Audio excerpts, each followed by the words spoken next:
যখনই আমাদের গায়ে কাটা, এই কাটা গায়ে ডক্টর ইউনূস আমাদের লবণ ছিটিয়ে দিয়েছে।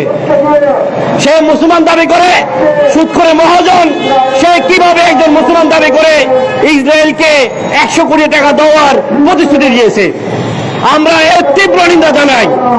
ডক্টর ইউনূসকে বলতে চাই, বাংলাদেশ 92% মুসলমানের দেশ, ধর্মপ্রাণ মুসলমানের দেশ। এই দেশে থাকতে হলে আপনার এই 100 কোটি টাকা ফিলিস্তিনের পক্ষে দিবেন, ইসরায়েলকে দেওয়া যাবে না। যদি ইসরায়েলকে এই 100 কোটি প্রত্যাহার না করেন, তাহলে ডক্টর ইউনূসকে বাংলাদেশের অবস্থিত ঘোষণা করা হলো। কোনো করে দেশে আসতে পারবে না।